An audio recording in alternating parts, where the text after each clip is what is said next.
Pakistan super league के 70वें match में कल क्वेटा ग्लैडिएटर्स के फहीम अशरफ ने तबाहकुन बॉलिंग की और ज़बरदस्त उन्होंने 3 विकेटें हासिल की और मेरे ख्याल में उनका एक अच्छा कमबैक हमें नज़र आया। क्वेटा ग्लैडिएटर्स ने पहले बैटिंग करते हुए मुकर्ररा 20 ओवर्स में 7 विकेटों के नुकसान पर कल 178 रन बनाए थे और फहीम अशरफ ने बेहतरीन बॉलिंग की। उन्होंने 3 ओवर्स किए, 33 रन दिए एंड 5 खिलाड़ियों को आउट किया। इन अ T20 a fibre is a huge thing. और उन्होंने राइट फ्रॉम द ऑनस्लॉट शुरू से ही उन्होंने जब साइम अयूब को जिस वक्त आउट किया, ये वो डिलीवरी जिसमें खुद कुशाल परेरा हैरत कदा थे कि आखिर ये इतना राइस कैसे हो गया। और उसके बाद फिर बाबर और आमिर के साथ हुआ तो पूरी दुनिया ने देखा। और उसके बाद पेशावर ज़ल्मी का हर बल्लेबाज तू चल में आया कि मुज़दाक आता जाता they were रहा। also lucky Faisal because कल पिच भी थोड़ा सा weird behave कर रही थी। We saw a lot of uneven bounce in the pitch yesterday, so वो obviously help किया initially। चलिए, सैयद मोहम्मद अवैस हमारे साथ मौजूद हैं। अस्सलाम वालेकुम अवैस, गुड मॉर्निंग। पेशावर ज़ल्मी हमें लग रहा था कि वापस they are back on track, लेकिन Babar being Babar and Peshawar Zalmi being Peshawar Zalmi of this season वो एक मरतबा फिर हार गए। एक मरतबा फिर आमिर से टाकरा हुआ, एक मरतबा फिर आमिर ने उनको इस तरह से आउट किया। और फिर उन्होंने जब डग आउट की तरफ वो इशारा किया जो मैं अभी नहीं कर सकता, तो यानी कि एक प्रॉपर प्लान के साथ आई थी Quetta Gladiators against Peshawar Zalmi. Please talk me through the match. देखिए, पेशावर ज़ल्मी का सबसे बड़ा इशू मैं इससे पहले भी बिग शो में बात कर रहा था, वो है डग आउट का। डग आउट के अंदर इतने बड़े नाम मौजूद हैं, इंजमाम भाई, अकरम भाई मौजूद है, मुश्ताक अहमद मौजूद है, फिर भी अगर एक टीम आपकी जलब नहीं हो पा रही, आपको समझ में नहीं आ रही कि प्लेइंग 11 का स्क्वाड आखिर होना क्या चाहिए।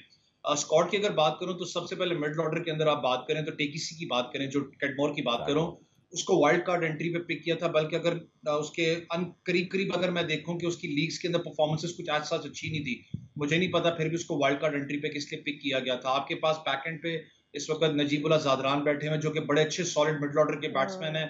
पाकिस्तान का यंग टैलेंट मास सदाकत बैठा हुआ है जिसने डोमेस्टिक में परफॉर्म करके भी दिया, उसको नहीं अभी तक मौका दिया जा रहा। तो पता नहीं थिंक टैंक आखिर कर क्या रहा है। दूसरा, अगर आप ओपनिंग डिपार्टमेंट में आए, बाबर कंसिस्टेंटली परफॉर्म नहीं कर रहा। अगर एक प्लेयर परफॉर्म नहीं करता तो आप कोशिश करते हो कि उसकी थोड़ी सी जो पोजीशन है उसको चेंज करके आप मिडल ऑर्डर में लेके आते हो, ताकि थोड़ा सा एक स्ट्रांगनेस, थोड़ा सा मिडल ऑर्डर लेके वो चले।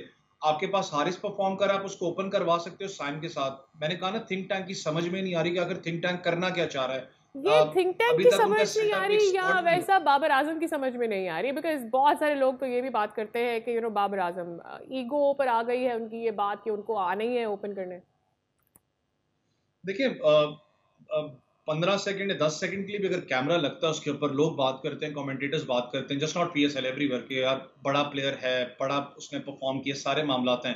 लेकिन लेट्स कम टू रियलिटी। मुझे पता है बहुत से लोग ये चीज पसंद नहीं करेंगे, लेकिन आने वाले फ्यूचर के अंदर अगर आप रिजवान की बात करूं, बाबर की मैं T20 की खाली बात करूं, आप जगह नहीं देखते इनकी पाकिस्तान टीम में। देखें, T20 डिफरेंट बॉल गेम हो चुकी है। पिछली जो इनिंग्स खेली थी बाबर आजम ने, इससे पिछले मैच की मैं बात कर रहा हूँ, उसमें आपने वो सेल्फलेस शॉट्स नहीं देखी थी कि आते ही जो बाबर आजम से लोग एक्सपेक्ट करते हैं कि आते ही पहली बॉल पे बाउंड्री क्लियर करेगा। जो एक नॉर्मल बाबर आजम है वो शॉट्स वो खेल रहा था और वही चाहिए। मैं इसलिए कहा ना थिंक टैंक, मुझे नहीं पता कि आखिर निकालना क्या चाह रहा है बाबर आजम से। बाबर आजम को बताना पड़ेगा, भाई जो तुम्हारी नॉर्मल शॉट्स थी वो खेलो। बॉलिंग yesterday, कल क्या हुआ पेशावर की बॉलिंग? मतलब बाबर ने तो बोला था कि हम 160 तक कंटेन करने की कोशिश करेंगे, 155 तक कंटेन करने की कोशिश करेंगे, फिर 178 तक हो गया।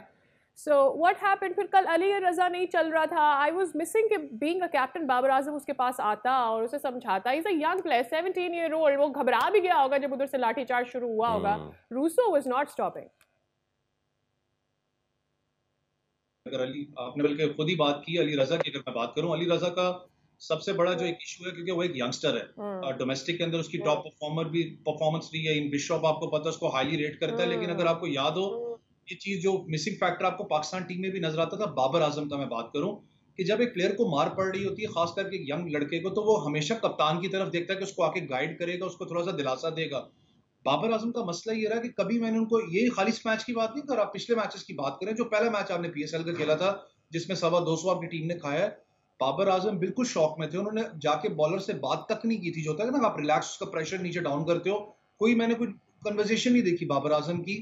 वो लूप होल आपको नजर आता है। बॉलिंग यूनिट की आपने बात की, लॉकवुड आपको पता है उसको स्टार्ट ऑफ दी पीएसएल के अंदर आपने खिलाया नहीं, आप उसको मिड ऑफ द पीएसएल लेके आए।